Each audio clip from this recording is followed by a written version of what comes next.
My Lord, मेरे गवाहों से यह साबित हो चुका है कि मेरे क्लाइंट मिस्टर नरेन करमरकर बेगुनाह हैं। As per the staff member ने जो गवाही दी है उससे यह साबित होता है कि वो उस रात होटल में ही थे और कहीं बाहर नहीं गए थे। मैंने सारी डिटेल्स और डॉक्यूमेंट्स आपके टेबल पर रख दी है। You can please check the documents. My lord, ये सारे के सारे गवाह और सबूत झूठे हैं।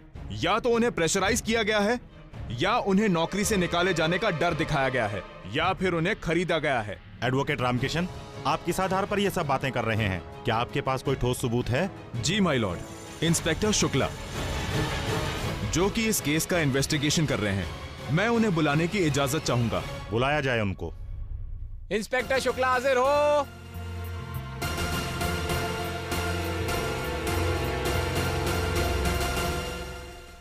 मैं जो कुछ कहूंगा सच कहूंगा, सच के सिवा कुछ नहीं कहूंगा।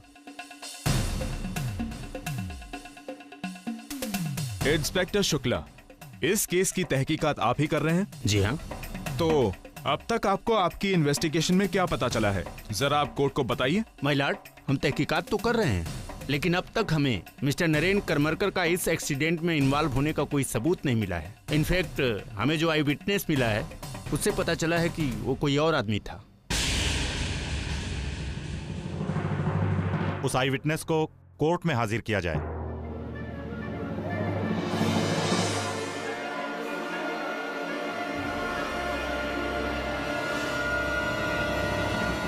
क्या नाम है आपका? हमारा नाम अशोक है। तो आपने एक्सीडेंट होते हुए देखा था? जी हाँ। तो आप बता सकते हैं कि एग्जैक्टली हुआ क्या था? साहब, एक आदमी सड़क के बीच में खड़ा था। एक गाड़ी तेज रफ्तार में कहीं से आई। वो गाड़ी का ड्राइवर शायद कंट्रोल खो चुका था। उस गाड़ी ने उस आदमी को उड़ा दिया और थोड़ी दूर आगे जाके रुक गई। गाड़ी चलाने वाला गाड़ी में से उतरा और जिस आदमी को उड़ाया था उसको देखने लग गया। फिर वो घबराया और वहां से भाग गया। तो गाड़ी चलाने वाला आदमी कहीं ये तो नहीं था? नहीं साहब, हमने उस आदमी का चेहरा साफ साफ देखा है साहब। ये वो आदमी नहीं है साहब। जज साहब, ये आदमी झूठ बोल रहा है। यही नहीं बल्कि जितने भी यहां पर सबूत हैं ये सारे झूठ हैं। नरेन ने सबको पैसे खिलाकर उन सबका मुंह बंद कर दिया और कुछ नहीं। आप एक काम कीजिए, आपको किसी की बात पर यकीन करने की जरूरत नहीं है। पुलिस के पास सीसीटीवी फुटेज है, आप प्लीज वो देखिए। सारी असलियत आपके सामने अपने आप आ जाएगी। आप प्लीज वो चीज चेक कीजिए। आप जा सकते हैं। जी सर। सीसीटीवी फुटेज दिखाया जाए। God, I can't believe this girl. किस हद तक गिर सकती है ये? सारे सबूत उसके खिलाफ हैं, फिर भी ये नरेन को दोषी ठहराने पर तुली हुई है।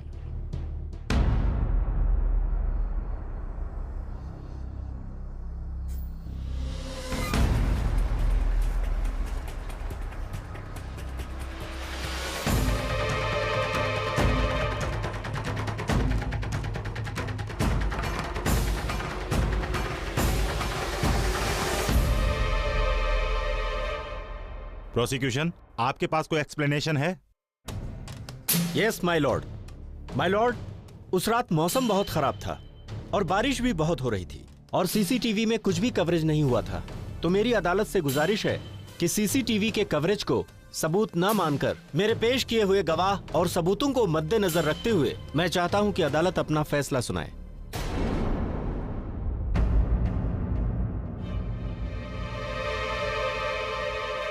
अदालत में पेश हुए तमाम गवाहों और सबूतों को मद्देनजर रखते हुए अदालत इस नतीजे पर पहुंची है कि मिस्टर नरेन करमरकर उस रात होटल में ही मौजूद थे।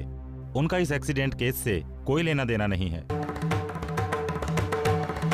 इसलिए अदालत उन्हें बाइज्जत बरी करती है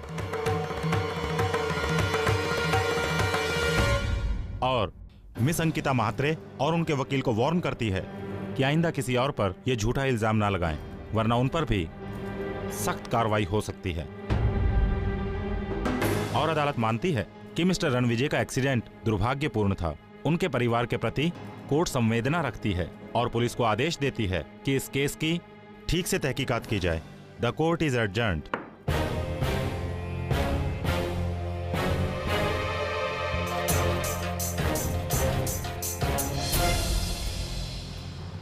आई स्टिल कांट बिलीव हम लोग ये केस जीत गए। नरेन लेकिन पुलिस ने तो बहुत सारे पैसे मांगे थे ना, तुमने? बताता हूँ मॉम। सारे गवाहों को खरीद लिया, सारे सबूतों को इधर से उधर कर दिया। देखा कैसे निर्दोष होके निकल गया। हमारे बेटे के साथ तो पहले भी अन्याय ही हुआ था, और ये बार फिर दुख तो ही बात का है कि इन न्याय के मंदिर में भी हमका न्याय नहीं मिला।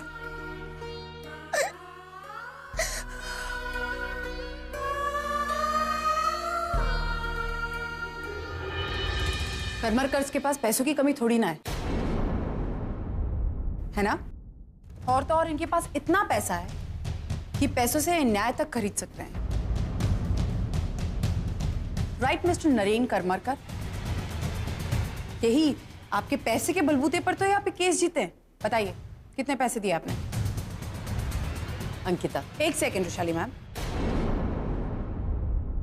पैसों की चकाचौंध ने आपको अंधा कर दिया है नरेन साहब, ये मैं जानती हूँ।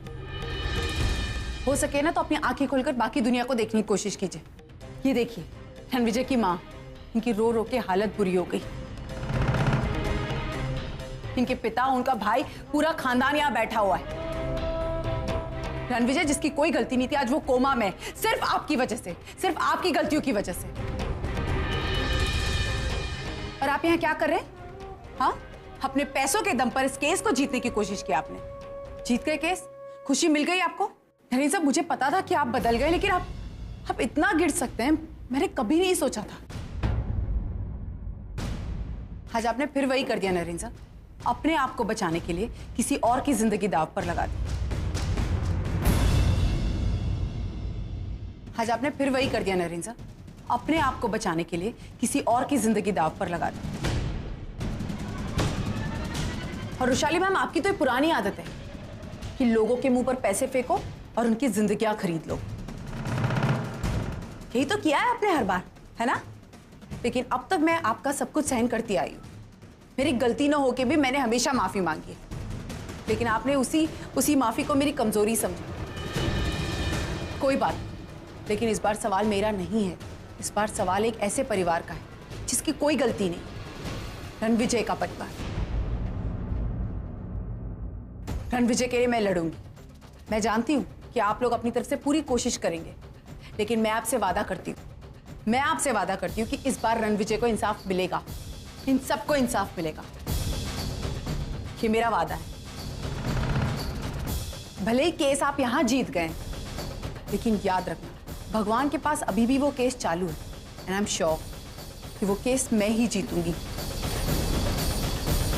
क्योंकि जीत हमेशा सच्चाई की होती है। Naren, just stop your melodramatic nonsense. Ankita, किस हक से तुम नरेन पर इस तरह के इल्जाम लगा रही हो? भगवान के कोर्ट में जो होगा ना वो देखा जाएगा। फिलहाल इस कोर्ट में केस हम जीत गए हैं। Do you understand that? और मैं अच्छी तरह जानती हूं कि तुमने ये सारा नाटक किया क्यों है। तुम्हारी भी पुरानी आदत है, सिर्फ पैसों के लिए। लेकिन इस बार तुम्हारा ये सारा ड्रामा फेल हो गया। अगली बार इस तरह का नाटक करने से पहले प्लीज सोच लो। मैं जानता हूं अंकिता, मैंने तुम्हारे साथ, रणविजय के साथ, उनके परिवार वालों के साथ बहुत अन्याय किया है, लेकिन परी को बचाने के लिए मुझे कदम उठाना पड़ा। I am sorry. चलो,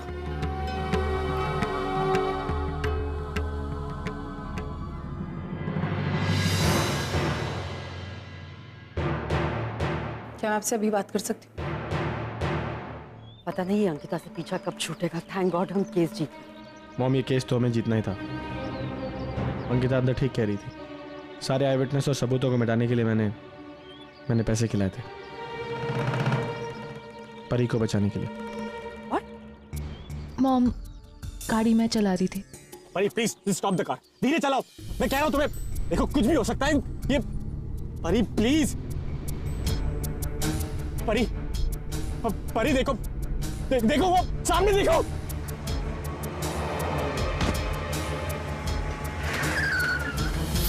और उस आई विटनेस ने भी परी को देखा था।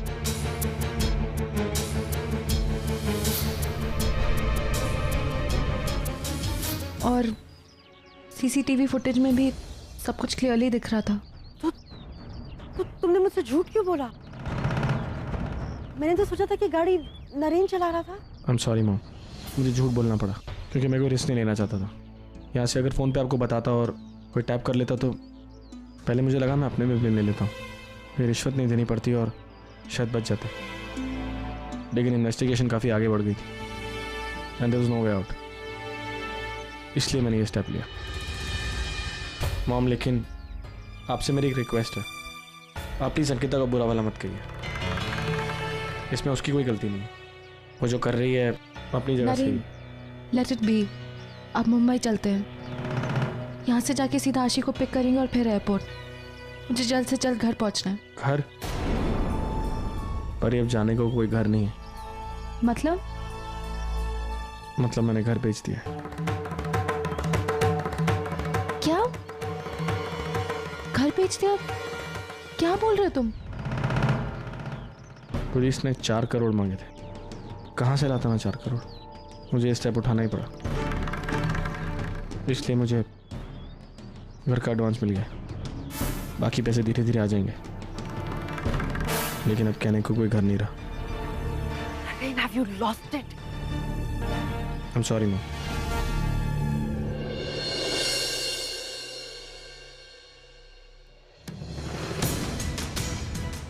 पैसों से सब कुछ खरीदा जा सकता है नरेन, लेकिन न्याय नहीं। अब जीत मेरी होगी, तैयार रहिए।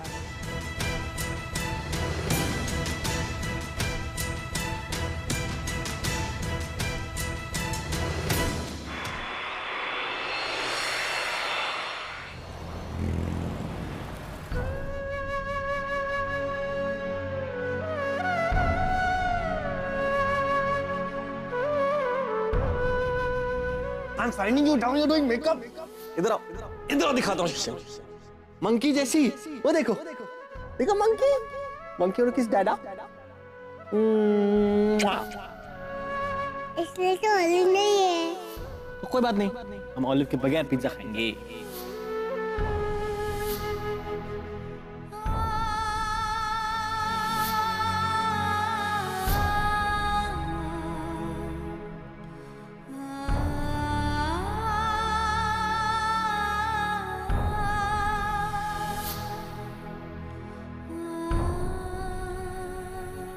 आप अपने ज़रूरत की कुछ चीज़ें यहाँ से ले जा सकते हैं, बाकी सब आपको यहीं रखना है। शायद आपको याद होगा कि आपने ये घर सामान के साथ बेचा है, और ज़रा जल्दी कीजिए।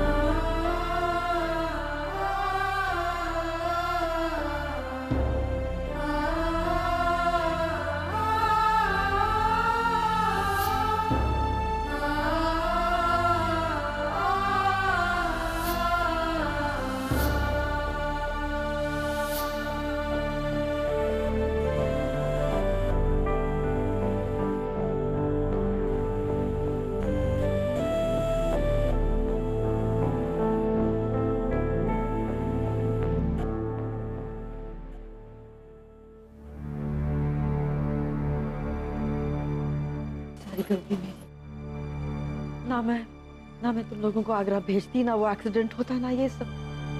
पर मैंने तुम्हें आगरा एक दूसरे के करीब लाने के। पर ये क्या तुम कार को कंट्रोल नहीं कर सकती थी? Mom, what do you mean control नहीं कर सकती थी? अगर आप मेरी जगह होती तो आप भी ऐसी रिएक्ट करती थी। वो आशी ने मेरा दिमाग खराब कर दिया था। एंड आप मुझे क्यों ब्लेम कर रही हैं? ये घर बेचने का आइडिया मेरा नहीं था। आपके बेटे ने तो मुझे कंसल्ट करना भी जरूरी नहीं समझा। सच कहूं तो आपका बेटा वो जीनियस नहीं रहा जो वो पहले था। How can you say that? Naren ने सब कुछ तुम्हारे लिए किया है। ये घर बेच दिया ताकि तुम बच जाओ। Mom, why don't you understand? अगर नरेन मुझे पहले बताता तो हम एक सोल्यूशन निकाल सकते थे। मैं आज ही आजोबा के पास जाती, उनसे पैसे मांग लेती, लेकिन नहीं। आपके बेटे का तो ईगो ज्यादा बड़ा है। फिर चाहे हम एक रास्ते पे क्यों ना रहना पड़े। अब हम रास्ते पे आ गए हैं भाई। तो प्लीज अपने आजी आजोबा के पास जाओ और उनसे मदद मांगो। उनसे कहो कि they should do something. No mom please, हम उनकी हेल्प नहीं लेंगे ना वहां जाएंगे. It doesn't look nice, please. देख लिया मॉम, देख लिया इसका एटीट्यूड. ठीक है, हम वहां नहीं जाएंगे तो हम क्या करेंगे नरेन?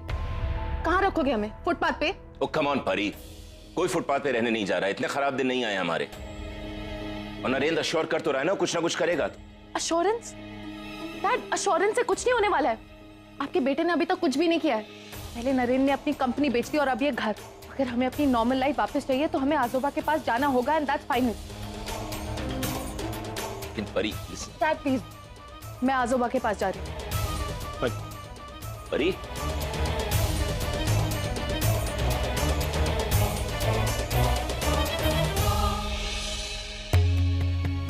मानव आजोबा के अलावा हमारे पास कोई ऑप्शन नहीं है. What a tragedy. बूजो, टेली, पीपी, बाय बाय. आप सबको मेरे साथ नहीं लेके जा सकती. मुझे घर नहीं है ना. पर तुम लोग फाइट मत करना. Okay, bye, love you.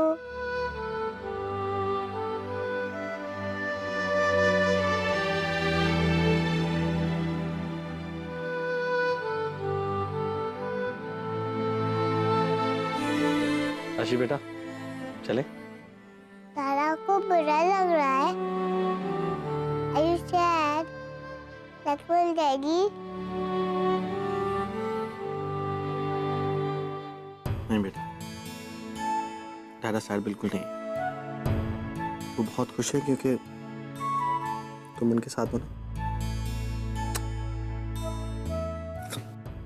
चले?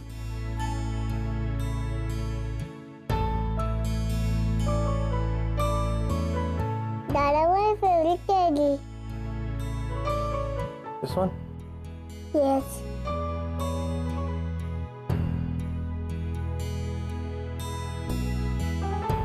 Thank you, Dada.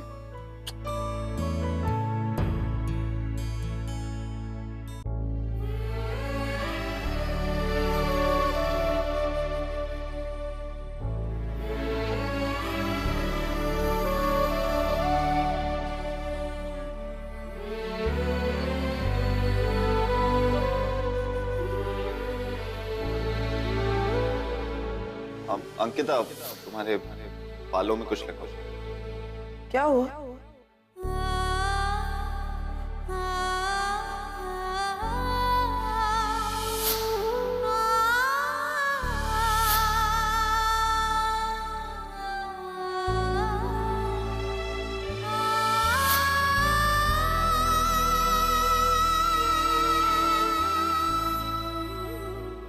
मैं जानता हूँ कि ये शादी तुम अपनी मर्जी से नहीं कर रही हो.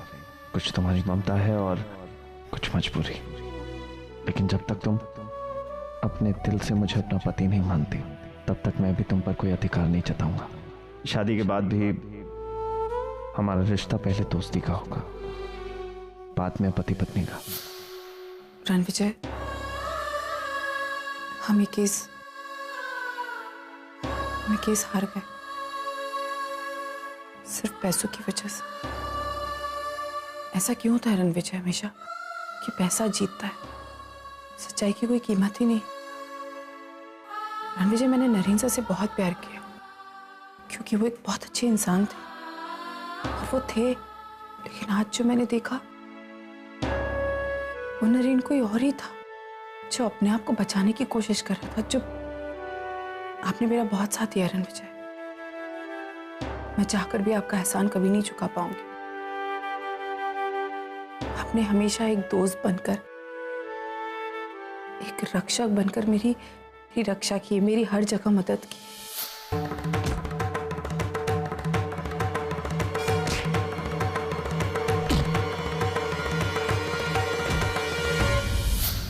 आपने अपनी तरफ से पूरी दोस्ती निभाई, लेकिन अब बारी मेरी है. मैं दोस्ती निभाऊंगी. आपकी आज जो भी हालत है,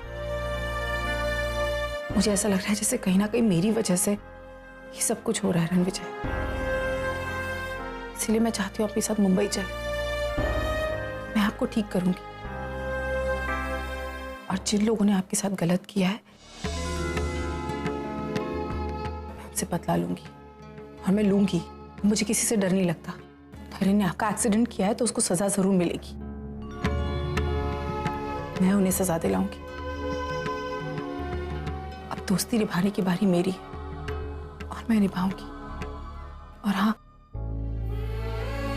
आपने कहा था ना कि आपको अगर कुछ हो जाए तो मैं वैशु का ख्याल रखूं। आप वैष्णवी की चिंता मत कीजिए, मैं उसके साथ थी और हमेशा रहूंगी। मैं उसका ख्याल रखूंगी। लेकिन एक और बात है कि आपको ठीक होना होगा, अपने परिवार के लिए, अपने आप के लिए, आपकी वैशु के लिए।